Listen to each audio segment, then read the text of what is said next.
అందులో ఎక్స్‌ప్లోర్ చేయని చాలా కథలున్నాయి. ఆ కథలన్నీ నా దగ్గర ఉన్నాయి కాబట్టి, ఆ కథలతో చేద్దాం అన్నదైతే ఉంది. ఓటీటీస్ కానీ, లేకపోతే నేనింకంతా ఓపెన్‌గా ఉన్నానంటే ఈ కథలు ఇప్పుడు అన్ని మాధ్యమాలు నాకేమి సినిమా, ఓటీటీ లేకపోతే యూట్యూబ్ అలాగంటూ ఏం లేదు. యూట్యూబ్ యాక్చువల్‌గా సినిమా కంటే చాలా శక్తివంతమైనదన్న విషయం నాకు తెలుసు.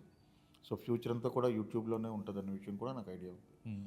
సో, యూట్యూబ్ సీరీస్‌గా కూడా ఇలాంటి కథలు చెప్పొచ్చు. బట్ దానికేంటంటే ప్రొడక్షన్ హౌసెస్ రావాలి. నేను పనిచేయడానికి రెడీగా ఉన్నాను. ఓకే. నా రెమ్యూనరేషన్‌లో సగం రెమ్యూనరేషన్ ఇచ్చేయడానికి రెడీగా ఉన్నాను. వెరీ రీజనబుల్ రెమ్యూనరేషన్‌తో నేను కథ, మాటలు, స్క్రీన్ ప్లే, దర్శకత్వం చేసి అలాంటి కథలు చెప్పనుకున్నాను. ప్రొడక్షన్ హౌస్‌లో వస్తే ఇప్పుడు మీకు అడుగుతున్నాను. మీరు తీసుకురండి నేను ఇమ్మీడియేట్‌గా చేస్తాను. హ్మ్. నాకేమి ఇది లేదు. 8 ఎపిసోడ్‌లు, 10 ఎపిసోడ్‌లుగా చేయడానికి చాలా కథలున్నాయి. ఓకే. యాహ్! మా తమాడా వాళ్ళని అడగాలయితే. అడగండి. అడగండి. ష్యూర్. డెఫినెట్‌గా అడగండి. సరే అండి. సో, ఇప్పుడు మీ 'హనీ' విషయానికొద్దాం. హ్మ్. ఏంటి అసలు టీజర్‌తోనే కొంచెం భయపెట్టడానికి ప్రయత్నించారసల?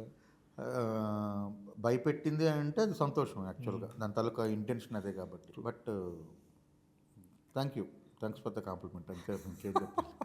ఓకే. ఏంటి సార్ అసలు సినిమా థీమ్ ఏంటి? సెట్ ఏంటసల? సినిమా థీమ్ ఏంటంటే మీకు